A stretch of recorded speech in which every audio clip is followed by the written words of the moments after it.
السلام عليكم ورحمة الله وبركاته داوديال ميل كاستاد جوجتان كسو دوادا برنامجكي سبورت iyo xalaw maalin kasta kala socotaan bartaan kulna YouTube-ka ee ciyaaraha tube maanta waa maalin isniin ay taariikhdu ku beegan tahay 2 November 2020 xalaw maalin kasta isniin waxaan aynaa Falaqeenta Horyaalada kala duwan Qarada Yurub si banaga weeyno Horyaalka Premier League Bundesliga Jarmalka Serie Talyaani waliba ka reebin La Liga Isbaanishka ayaan eegana soo kaleetay waa kuma doontaan barnaamijkeena maanta warar kale oo dheeraada ay kamid yihiin goosgooska ciyaaraha ugu dambeeyay toddobaadka soo kaleetay waxaan eegaynaa inta badan ay ku saabsan tahay Falaqeenta kulanka weynaa shalay oo dhaxmaray kooxda kubadda cagta Manchester United iyo kooxda kubadda cagta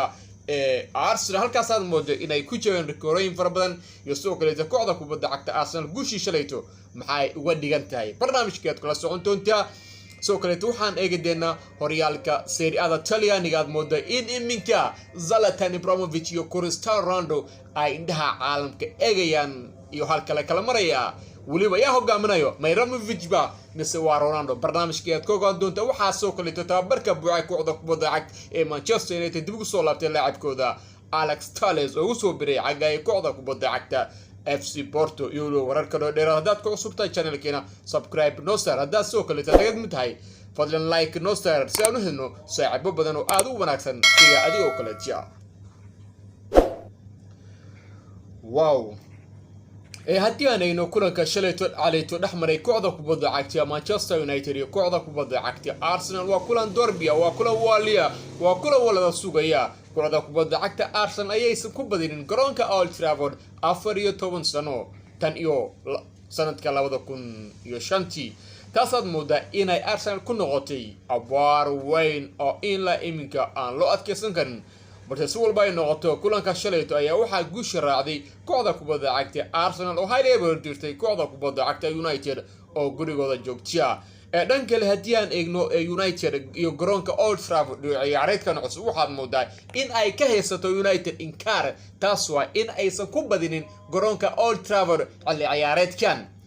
kulanka ugu horeeyay ku ciyaartay United ciyaareedkan garoonka Old Trafford waxa uu badiyay kooxda kubadda cagta ee Crystal Palace 3-1 halka kulanka labaad ay kooxda kubadda cagta Spurs ama Tottenham Hotspur ay direen 6-1 wow kulanka saddexaad waa kulankii ay direen kooxda kubadda cagta Arsenal ayaber ciyaaryahan Bogo ayaan mooday inuu qalad ka galay difaaca kooxda kubadda cagta Arsenal Berlin u dhashay dalka Isbaanishka kaasoo lagu abaabulay in kooxda kubadda cagta Arsenal la siiyo gool kulaad waxaana goolka shabaq ku hubsaday oo aan fursadaasi beel dareenin kabtanka kooxda kubadda cagta Aubameyang kaasoo ka ciyaartay inay noqoto 1-1 United ayaa waxa ay dadaaleen inay dhowr jeer ay shabaqa kooxda kubadda cagta Arsenal ay taabsiyaan balse ma aysan noqonin kooxda kubadda cagta Arsenal difaacyadooda Holding iyo Gabriel ayaan mooday inay yihiin kuwa dhaarsan soo kaleeto dhacda waxaa taagan ciyaaryahan El Nini iyo waliba ciyaaryahanka cusub ee ugu soo biray cagay kooxda kubadda cagta Athletic Madrid ee Patri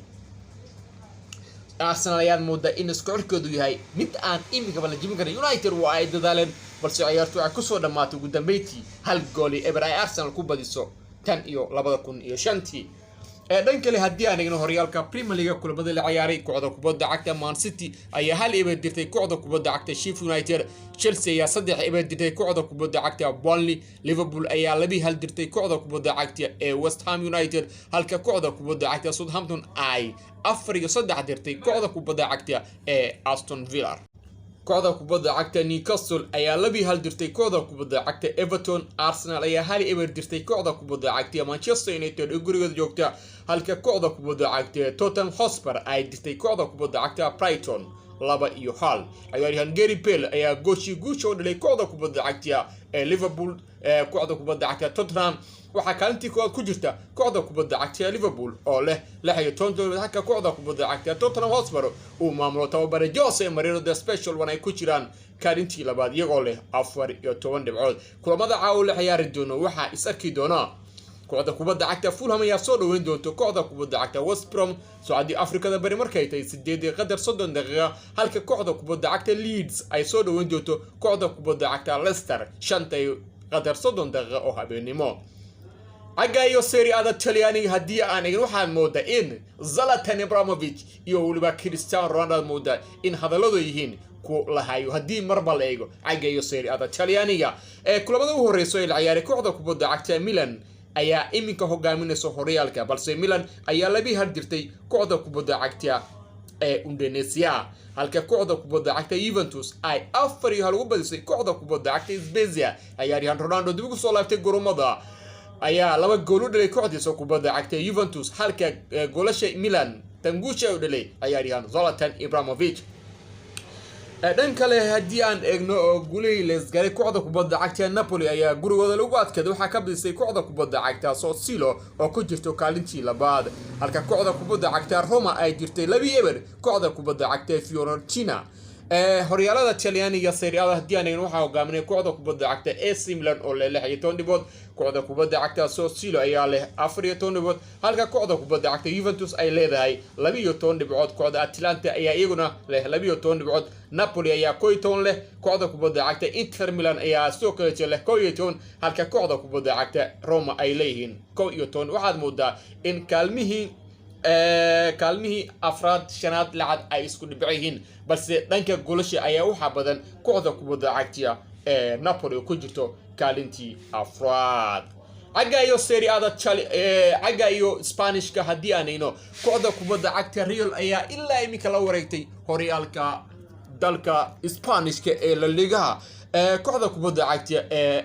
Real Madrid ayaa waxa ay 4-1 dirtay kooxda kubadda cagta Huesca ciyaaryahan Karim Benzema ayaa laba kamid dhaxalka ciyaaryahan Hazard uu dhaliyay goolkiisa marka dib u soo laabtay cagayo dhawaxyadan mooda in uu la saaciibay balse iminka dib u soo laabtay garoomada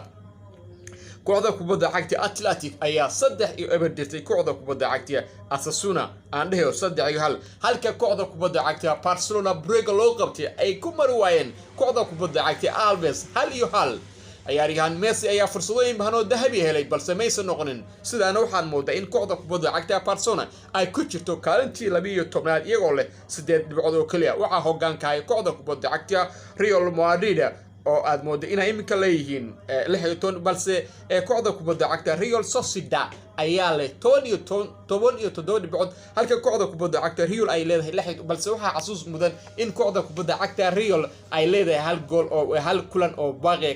ka sare mari karto kooxda kubadda cagta Real Sociedad haddii ay bayso ay aadi doonto cagayo 19 dhibcood la filaya inay dib ugu soo laabato kala horeynta shacda horyaalka La Liga Spanishka Athletic Madrid ayaa leh 14 dhibcood oo iyaguna leh hal ciyaar oo baaqiya waxa soo kaleetay kooxda kubadda cagta Barcelona san horosheynay ku jirta kaalintii 12 iyagoo leh 8 dhibcood oo kaliya marka waxa la dhigi karaa in kooxda kubadda cagta Barcelona ay tabtay laacibkooda Luis Suarez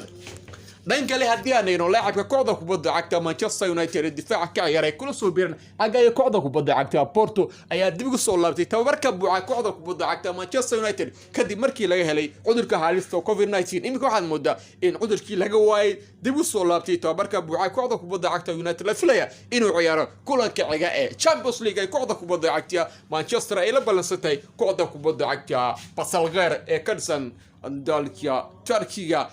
sidoo kale kooxda kubadda cagta United aad moodo in difaaciyadooda aysan maalmahan aad moodo inaysan ku fiicneen balse Tales hadduu marba soo laabtaad moodo in rajada iyo waliba ay taageerayaasha United inta badan soo dhaweeyeen dib u soo laabashada ciyaaryahan Tales siba Twitterka haddii aad eegtid taageerayaal banaya waxay leeyihiin dib u soo laabo Tales waxaan ku rajaynaynaa caafimaad soo kale waa lagu baahay iminka sida iyo warar kale ayaad moodo in Twitterka kooxda kubadda cagta United ay inta badan ay ku soo qaran taageerayaasha kooxda kubadda cagta United ay hal gool eber kala kulmeen kooxda kubadda cagta Arsenal soo booqdeen garoonka weyn ee Old Trafford oo noqday garoonka inta badan lagu dubto kooxda kubadda cagta Manchester United ciyaareedkan cusub haddii aanayno United ayaa waxay ku ciyaareen garoonkada Old Trafford this new season 3 kamid ah horyaalada Premier League iyadoo 3 duba laga wala badiyay waxa ka badis kooxda Crystal